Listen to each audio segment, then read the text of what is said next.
Hey everyone, it's Mrs. Johnson. Apologize, I'm not going to be there today again. I'll explain to y'all what's going on tomorrow when I do return. But we need to keep pushing forward. We've got our last concept of percents, which is percent of change and percent error. Now, my expectations are as you watch this video, you will record your notes on page 31 in your composition book. I will be explicit as to what I want you to put in there, so don't start copying everything. But I do want you to title your table of contents percent of change / percent error. Now, as you need to write this stuff down, you can pause the video. I'm going to just keep going without any pausing because I do only have 10 minutes to record. So let's go ahead and get started. So the first thing I want to talk about is percent of change. So on the top of your page 31, write percent of change. So our question is, what is percent of change? Well, here's the definition. You can copy this definition down. It's just how something changes over time. That's the basic definition of percent of change. Some examples of who might want to look at how things change over time. People who deal a business. How have their sales? Have their sales increased or have they decreased? And by how much? And it's really hard, and we've talked about this before, to visualize in your head numbers. Percent are easy. You can see 1 through 100. 50 is right in the middle. Okay. Attendance. People who maybe make money based on attendance. That's something they're going to want to look at. And dealing with the population. How has our population changed over time? So please make sure that your definition and these examples are in your notes. So there are 2 steps that are involved when calculating percent of change. And you need to write these steps down. You don't have to write this title, just write the steps down. And here's step 1. Find the difference between the 2 numbers. Remember, when we're talking about difference, we're talking about subtracting. That's all you do. First step is you take the 2 numbers in the word problems and you subtract them. Step 2 is you set up and solve. And then here is the equation that you'll use. And it should look very familiar. You're going to take the difference from step 1. You're going to put it over the original. But remember, the original is the number that comes first in time. And you're going to times it by 100. This is the exact same formula you use when you're trying to find a percent. But in this case, you would do part over the whole times 100. So in this case, now we're just being more specific about what is the part. Well, the part's the difference. And then the whole in this case is the original number, whatever came first in time. So we're going to go ahead and look at an example. I do want you to copy this in your notebook.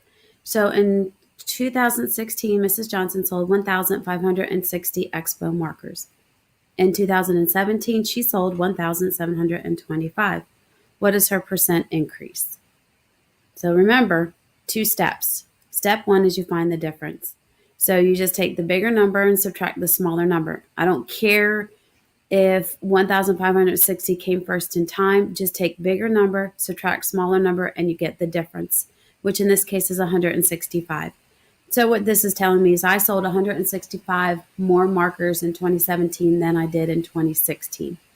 Step 2, you're going to set up and solve.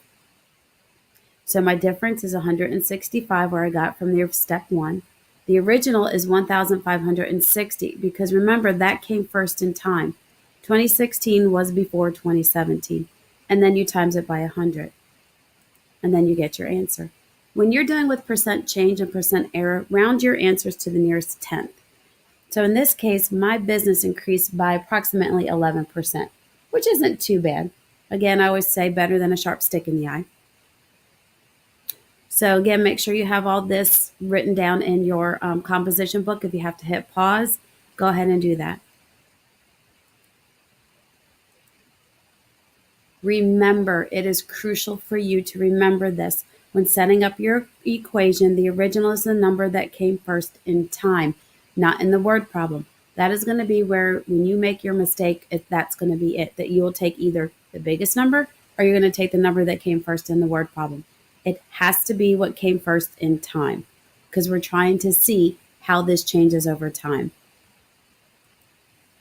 All right, here's the next one, percent error.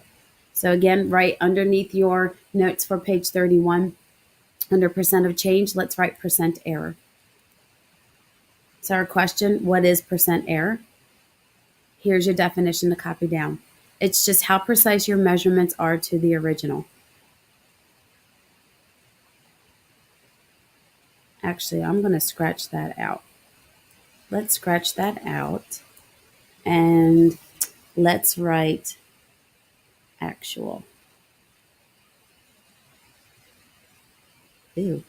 Here, hold on a minute. I don't like that either. So cross out original.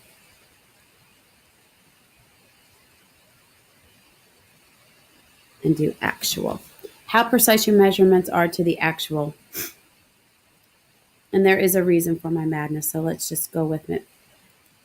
And then here are your examples. Science, mechanics, and engineers. So again, we're talking about percent error, how precise your measurements are to the actual measurement.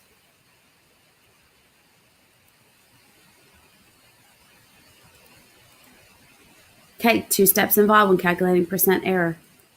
Step 1, find the difference between the two numbers. Step 2, set up and solve. It is the exact same thing as percent of change. Now, instead of saying difference over original, it's difference over actual. And then you times it by 100. Because again, you're trying to find percent. Part over whole times 100. And then here's our example. A student measures the density of a substance to be 1.4 grams per milliliters. The actual density is 1 in 3600 grams per milliliter. Find the percent error. Step 1, find the difference. Our difference in this case is 400ths. So I'm off by 400ths of my measurement. Is that good or is that bad? I don't know. It's easier if I convert it to a percent. Step 2, take your 400ths, put it over your actual. And again, look in the word problem. It says the actual is 1.36. Times it by 100. And then in this case, I'm off by about 3%. Is that good or is it bad? I don't know. I think it depends on the context of what you're actually trying to measure. I think 3% is pretty small. Okay, so again, make sure you have this copied down in your notes. So what's next? What we're going to do is we're going to complete 4 practice problems together. That is the little half sheet. If you would like, you can try and do those first before you look at the next video. Or if you're still kind of want to follow along, just go ahead and you're going to play the next video, which will be the 4 practice problems, and we'll go over those together. All right, y'all. I hope you have a great day, and I will see you tomorrow.